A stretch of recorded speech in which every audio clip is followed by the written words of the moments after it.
Fine.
Looks like yours is on.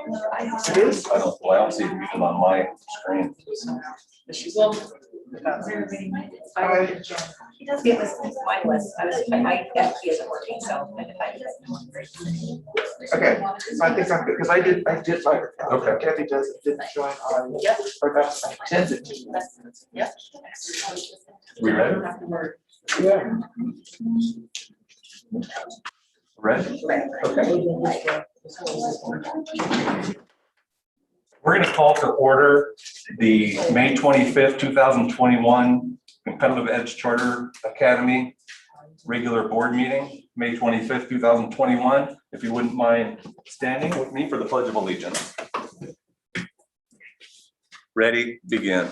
I pledge allegiance to the flag of the United States of America and to the republic for which it stands, one nation, under God, indivisible, with liberty and justice for all.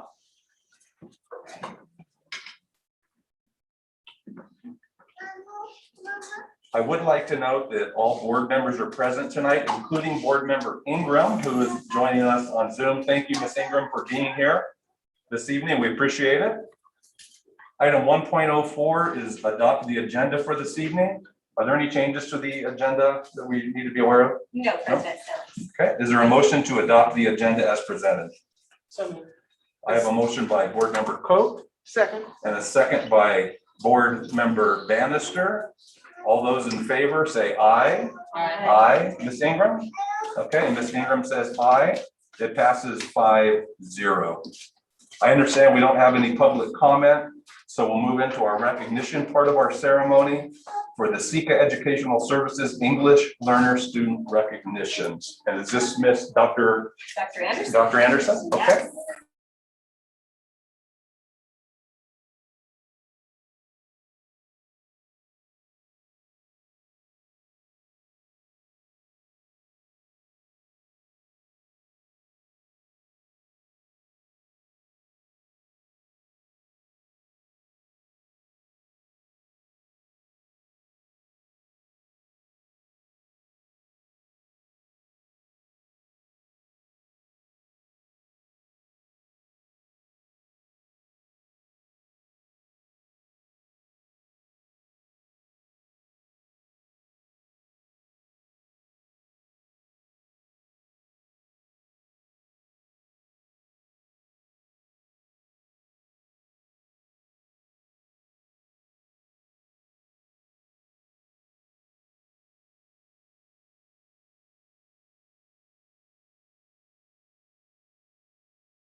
Yes. Congratulations on that recognition. We're now going to move into item 4.01 under the highlights section, recognition of district employees going the distance. Ms. Binks. Thank you so much, President Snelling. This is an opportunity to recognize our employees that have taken distance learning and run with it. And it's only fitting that our CECA winner this evening is a PE teacher because he has definitely run with this. So I'd like Daniel Hurst to come forward, if you would, please.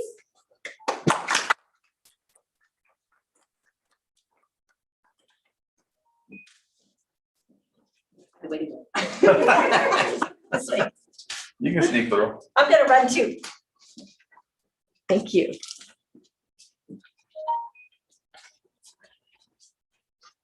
thank you so much. It is an honor just to stand next to you, I'm telling you. So there's a great thing, there's a wonderful thing that he has done, and we're gonna just start by letting you watch, and then I'm gonna talk a little bit.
So as you can see, Mr. Hurst has been busy, and season 2 of 6 Feet Together, that makes me cry every time I say it, is going to happen. And he's been doing this for his students all year, and I'm gonna let him explain a little bit of how he came up with the idea.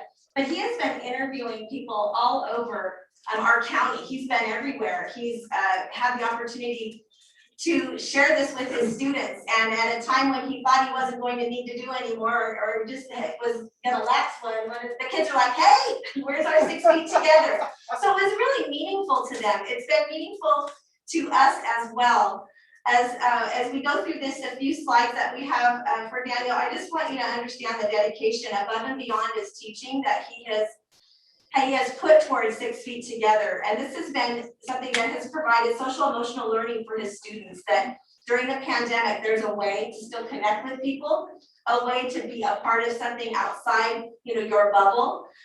He has 209 subscribers to his YouTube. He has 11 new ones monthly, 7,289 views, and 13 episodes featuring interviews with men and women all across the community. And I was fortunate enough to be a part of an interview. I was so nervous.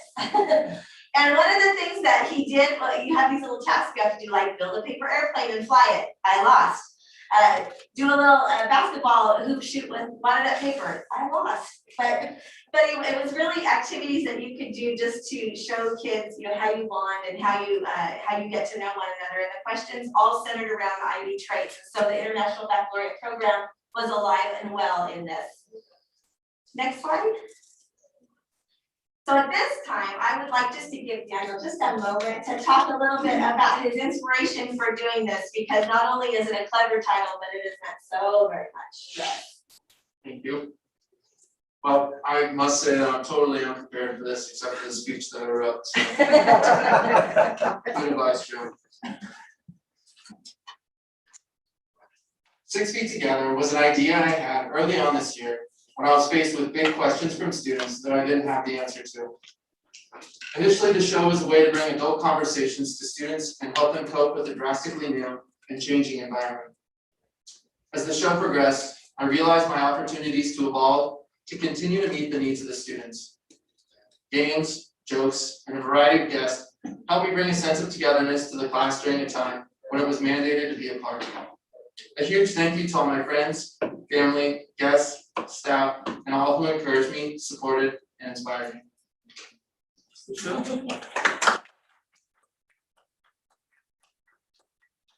So we have a little pin for you to put either on your tie or on your lanyard when you wear it at work, but we just so appreciate so much the work that you've done to support students in such a unique way, and that's truly a talent. I don't know if the board has any questions. No questions. Yeah, I don't have any questions. Great job. Oh, that's wonderful. Yeah, Daniel, I really appreciate the fact that you developed a creative way to continue to connect with kids from CECA. It's been one of the things I know that we've all been concerned about, parents, board members, community members, just trying to stay connected with kids. And as I said, the 6 feet together, I just love that. So thank you for reaching out and putting all your time and effort into the students at CECA. We really do appreciate it. Thank you so much. Yeah. Can we join this YouTube channel? You sure can. You can be my 210 subscribers. So it's under six feet together, or? You're probably gonna have to put my last name in there. It seems like other people are coming up with the idea that are more popular than myself, but. Oh. We'll put the link in for you this. Oh, that would be That will awesome. help. Yeah, That yeah. will help. Yes, we will keep your subscribers. And here's your pin. Congratulations. It's well deserved, Daniel. Thank you. Yeah, thank you. Oh, thank you so much. Oh, that's awesome. It's 6 feet together. It has a little ruler, and on the back it says aspire to inspire. Oh, very nice. Thank you. Thank you, guys. Thank you. Appreciate it. Thank you, Ms. Binks. Yeah. We'll now move on to item 5.01, our advisory committee report. Mr. Meek, welcome. Good evening. So Mr. Gregory was not able to attend tonight, so I'll stand in for him. And our last meeting was back on May 3rd, and just a few things that we talked about. At that time, we were talking about combining our A and B hybrid schedule and what that was going to look like. We went over the final change that we had from CAST testing to using our STAR reading and math assessments to kind of benchmark our students for the end of this school year. We talked about our self-study. I'm going to talk a little bit about that in the next presentation, but our primary year's program self-study that's coming up next year. Talked about our expanded learning opportunity grants, our LCAP, and our charter renewal process, all of which is taking place here at the end of the school year. So a lot of the meeting was taken up with that process. All three of which we talked about, other than the ELO, we talked about regularly with our advisory committee. Went over some details about the charter updates we were seeking. Ms. Brasher, our new counselor, stepped in to talk about some of our social and emotional learning and the successes we've seen this school year. And then we did a special Padlet for our teacher of the year that we'll celebrate tonight. So that was our meeting on May 3rd. Great. Any comments or questions for Principal Mead? No? All right, thanks as usual, appreciate it. Okay, we're now moving on into the discussion action session of our agenda, and the first item is 6.01 Educational Services Public Hearing for the Competitive Edge Charter Academy Renewal Charter Petition. Open the hearing at 6:20. Mr. Mead. I think I should just stay up here. Well, Mr. Snellings, members of the board, Ms. Binks, and members of cabinet, thank you for allowing me to be here this evening and talk a little bit about our school. It's tough to follow Coach Hurst anytime, but it was just a great example leading into this presentation of, the adults and the families and the students at Competitive Edge Charter Academy, and it being, to me, to my kids, to our staff, it's more than a school does. It's it's a way of life. It's really changed how we see education. And so I'm happy to share some of that with you here tonight. All right, so I was lucky enough to go through the initial program a couple of years ago. I know a lot of our administrators are going through it currently, but the first thing that you focus on is on your mission and your vision. And before, it used to be one of those things that you'd see at the front of your parent-student handbook, or maybe at the bottom of an email, and we realized the importance of our mission and vision to drive everything. So a statement that maybe was just words that people passed by in the beginning is now something we start every one of our meetings with.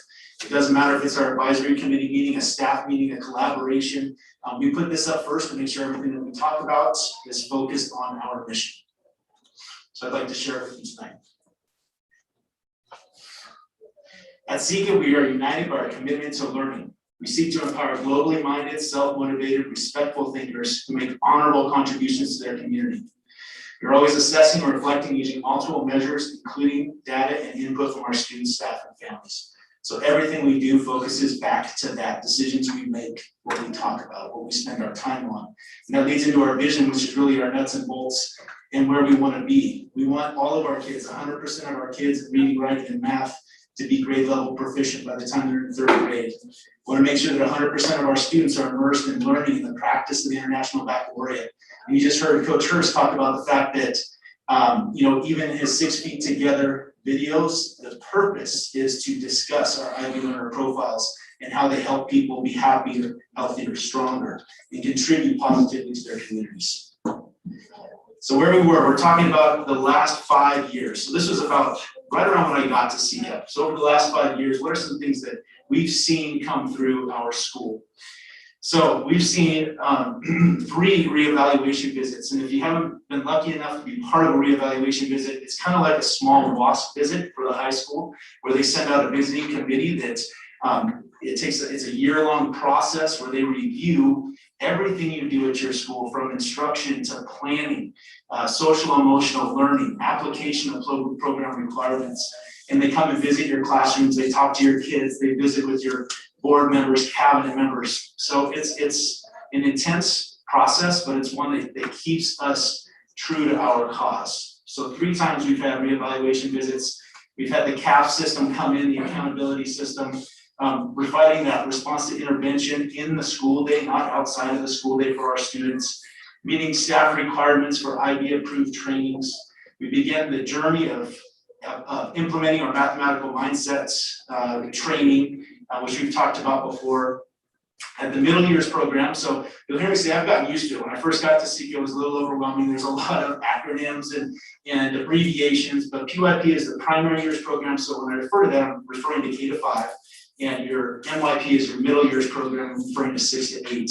So at the middle years program level, we've implemented an inclusive setting for special education students. We don't have special pull-out classes for our special education students.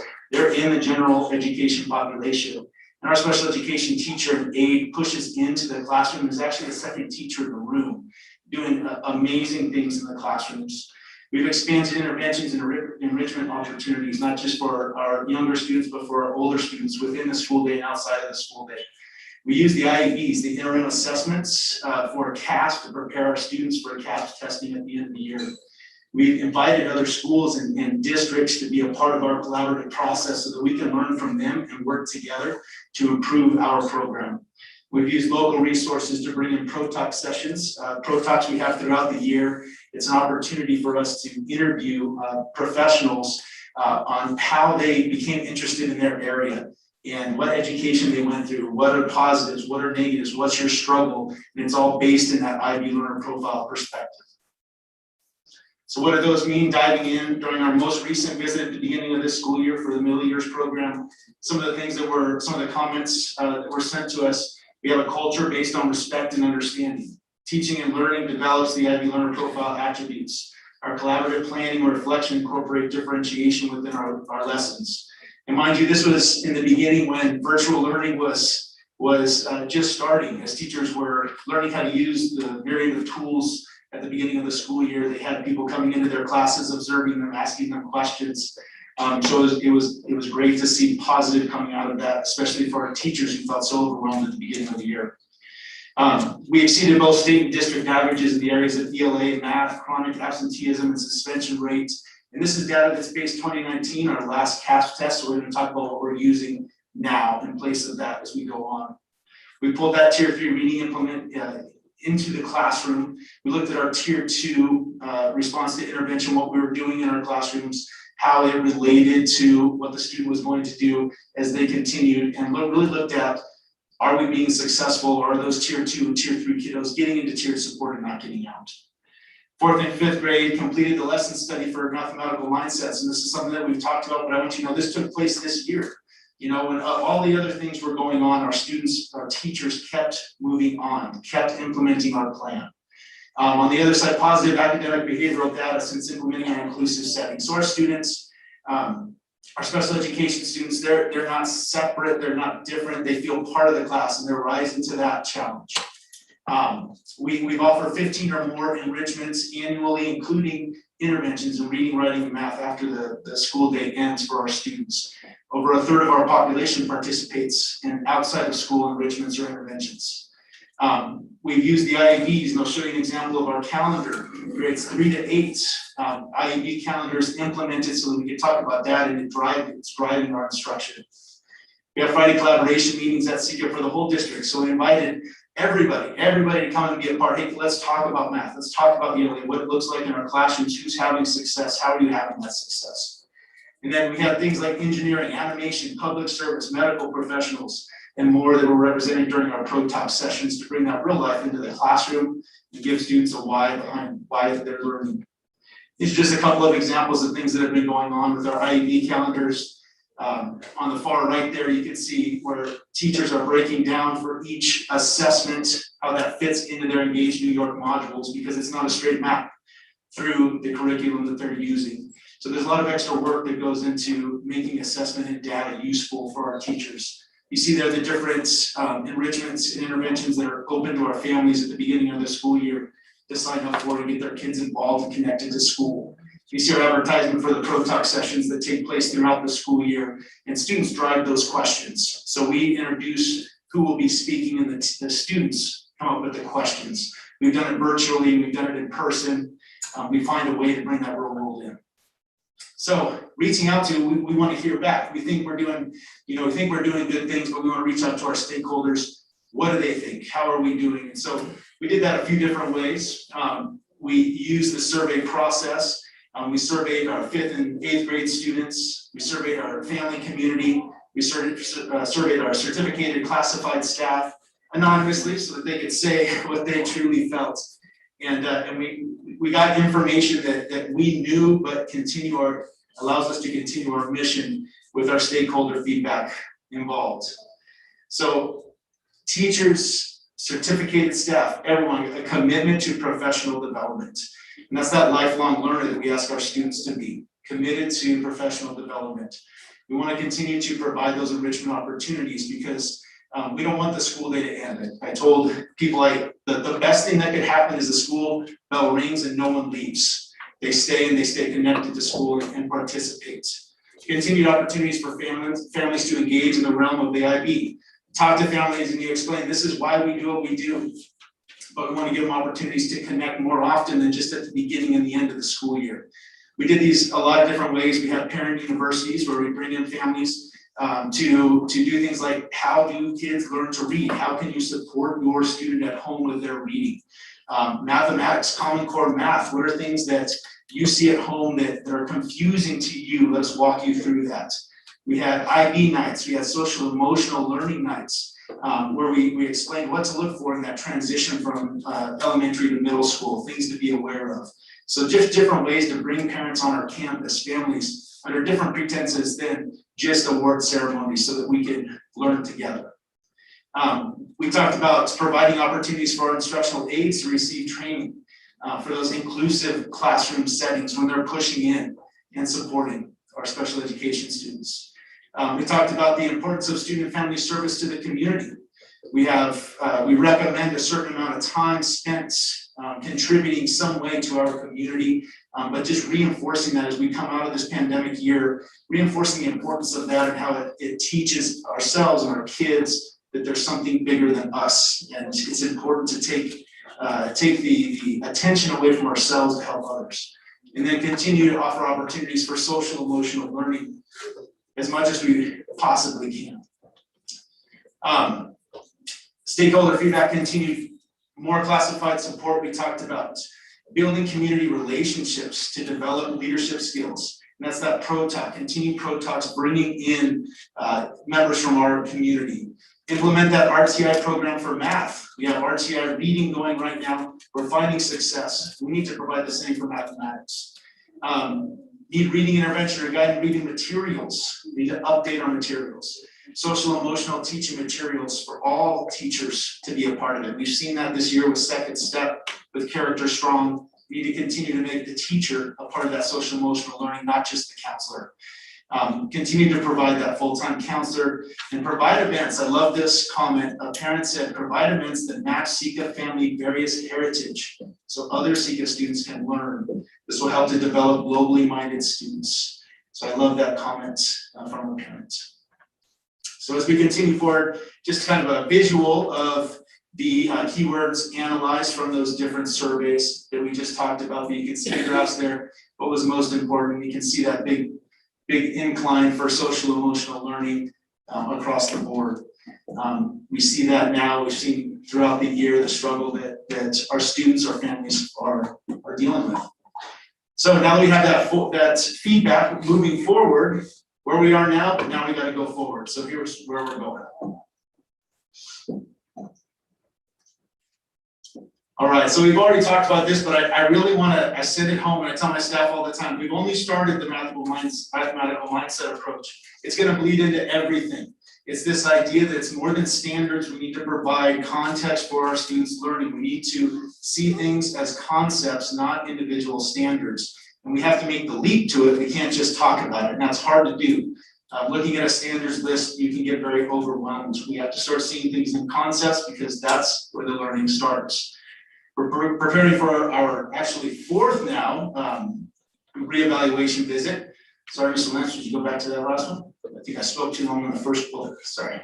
Do we standardize the use of those interim assessment blocks now as we return to the classroom, using those in different ways? It's not about just giving kids assessments, it's about exposing them and giving them challenging problems to work through together.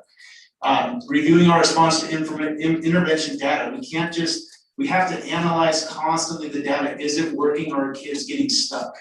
Develop that response to intervention system in math. We're starting in grades 6 to 8 next year, and we want that to trickle down. It has to be in the school day. It's great to offer interventions and enrichments after the school, but a lot of students can't attend those after school times. We have to find a way to build it into our school day. Establishing a goal of rotating, that's just gonna be the hook here. Establishing the goal of rotating the training schedule. So there's 3 levels of training for each position for an IB staff member. And our goal is to get through 3 levels of training every 5 years. And so we're created a rotating schedule that's gonna allow teachers to do that. And then continuing to provide intervention and enrichment opportunities for students outside of the school day, for those that maybe aren't at the level that they require RTI within the school day. Okay, Lance, I'm ready.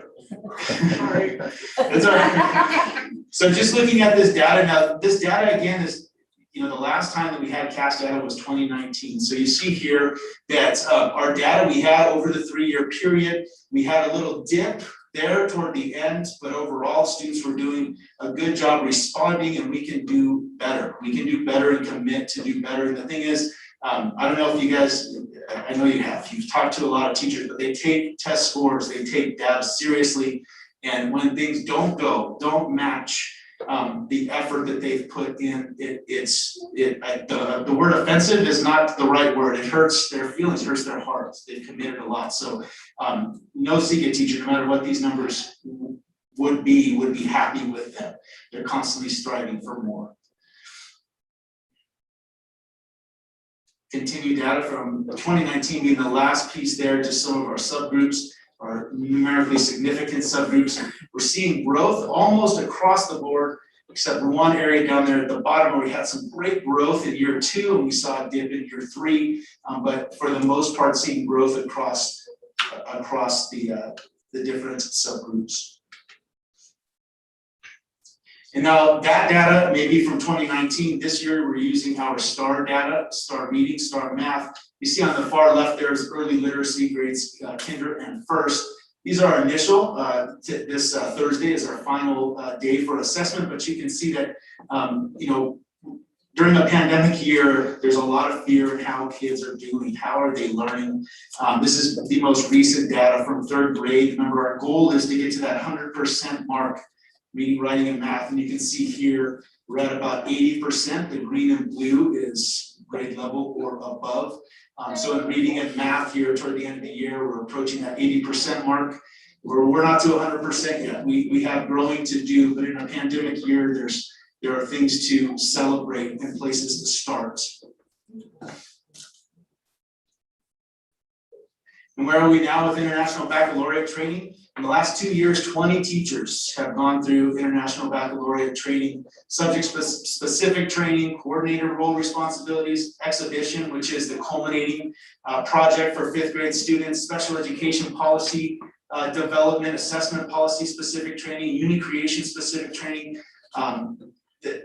It's been astounding the amount of training that our teachers have wanted to take advantage of as lifelong learners. So 20 staff members going through different trainings has been really impressive. I've appreciated, especially this year, the extra effort to get that training. So some progressive changes as we reflect as a staff, as a parent community advisory group on our charter renewal. Here's some things that we have proposed for updates. Our lottery procedures. So we have a live public lottery. It was dictated that lottery would take place the first Saturday in March. And one change that we've updated is to do it within the first week of March. It's still a public lottery, it's after hours, but we've added a virtual piece. So now anybody can be there in person or you can participate virtually. And we use a randomizer as opposed to a bingo dropper that we've used before. And it just makes the process more transparent for families. Our CAS progress monitoring data was updated. Our IB professional development goals have been updated. And we are working closely with the district office to make sure that our suspension and expulsion procedures are aligned with current education code.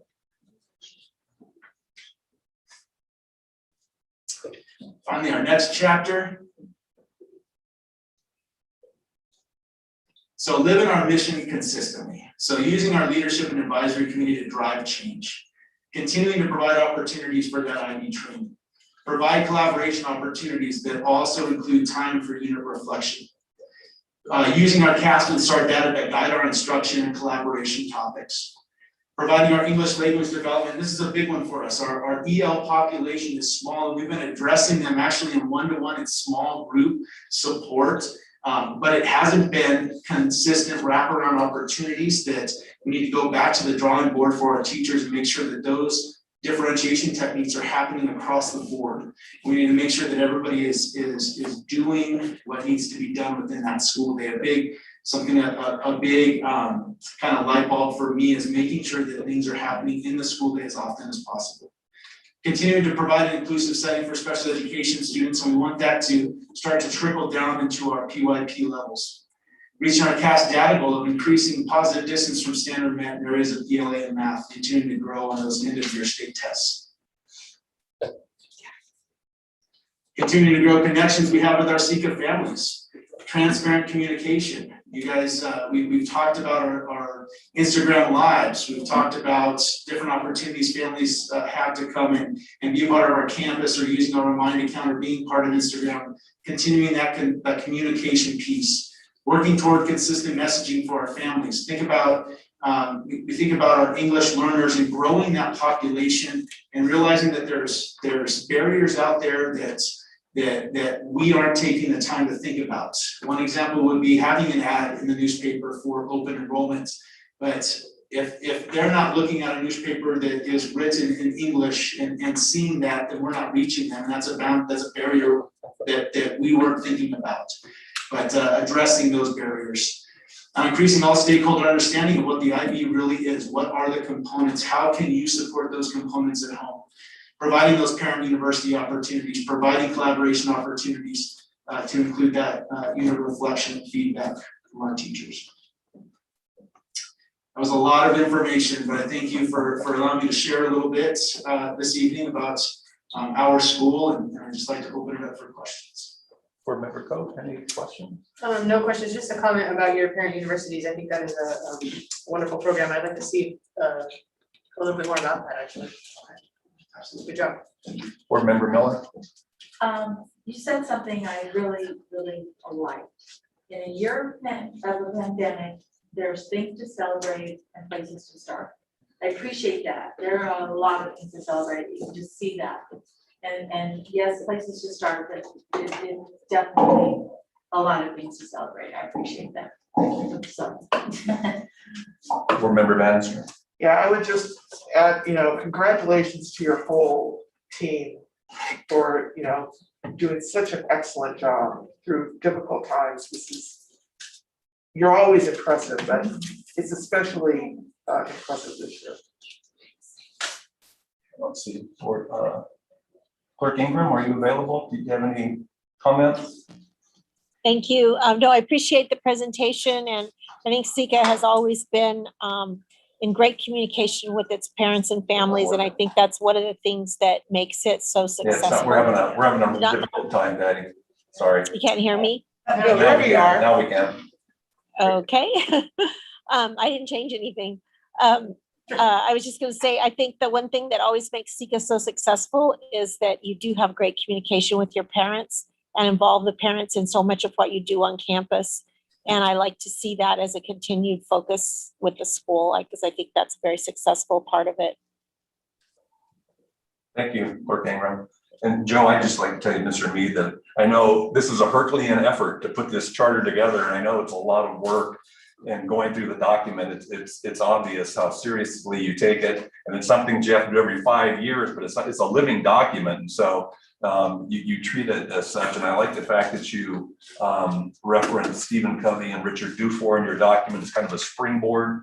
And the one comment I liked that I read was that we're building a school that attends to the academic and personal greatness of our students. I think that's just a wonderful statement. So thank you for all of your efforts. I know it takes a lot of people to make all this happen. It's a very impressive document. I believe we're bringing it back probably later for approval. Tonight's a public hearing, but thank you very much.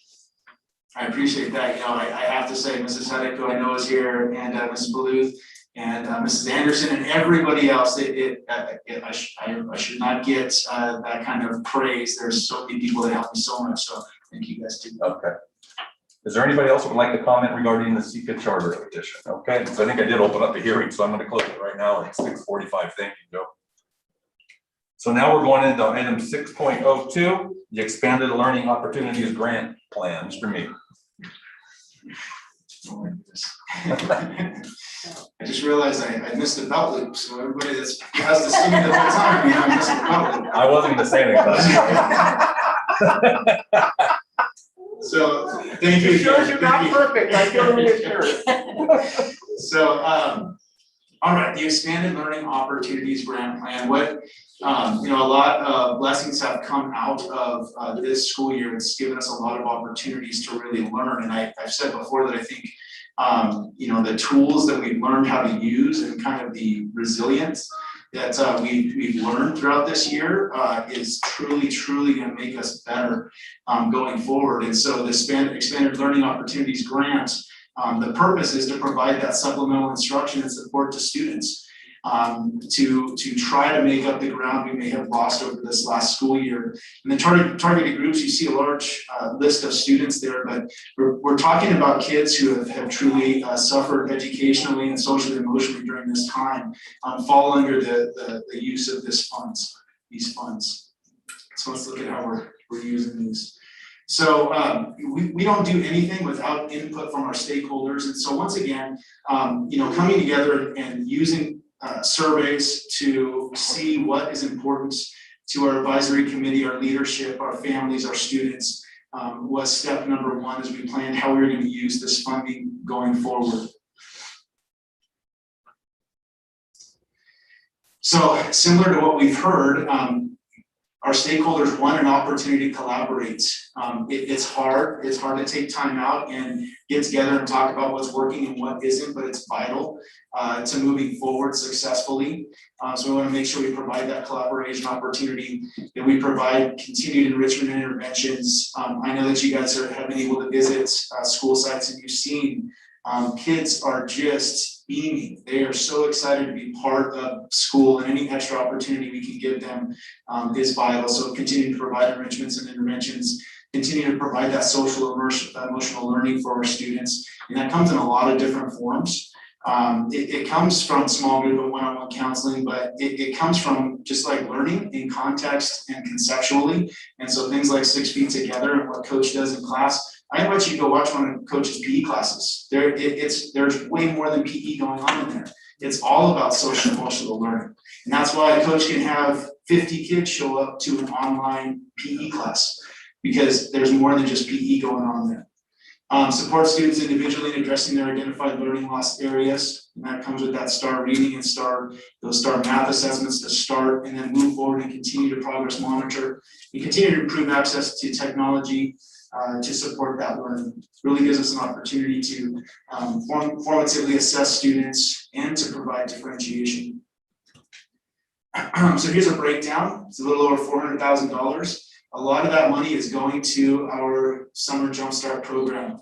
As of today, we're about 170 students in our first session.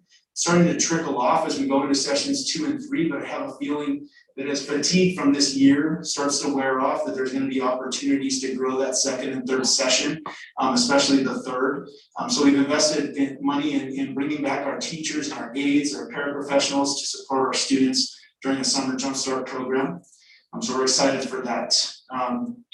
Accelerating progress to close learning gaps, implementation, expansion, enhancement of learning supports. So that's providing that one-to-one small group intervention, response to intervention support in summer school, but also beyond. Same with student supports to address other areas of learning. So providing summer counselor, Ms. Brasher will be there with us. Additional academic support services for students as we go into the next school year. That is after school, during lunch, and training for school staff on strategies to engage students and families. It's a breakdown of them. Okay, any questions for Mr. Mead regarding this plan? Nope, hearing none. Ms. Ingram, any questions for Mr. Mead?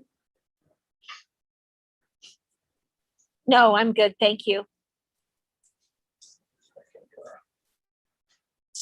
Okay, hearing no questions, is this an action item? Do I have a motion to approve the expanded learning opportunities grant plan at CECA? So moved. I have a motion by board member Coe. Do I have a second? Second. I have a second by board member Miller. All those in favor say aye. Aye. Aye. Thank you. And I hear Ms. Ingram saying aye as well. So the motion passes 5-0. Thank you, Joe, very much for your effort tonight. Okay, now we're moving on to item 7.01, approval of the consent calendar items as presented. Do I have a motion to approve the consent calendar? I have a motion by board member Bannister. Do I have a second? Second. I have a second by board member Miller to approve the consent calendar as presented.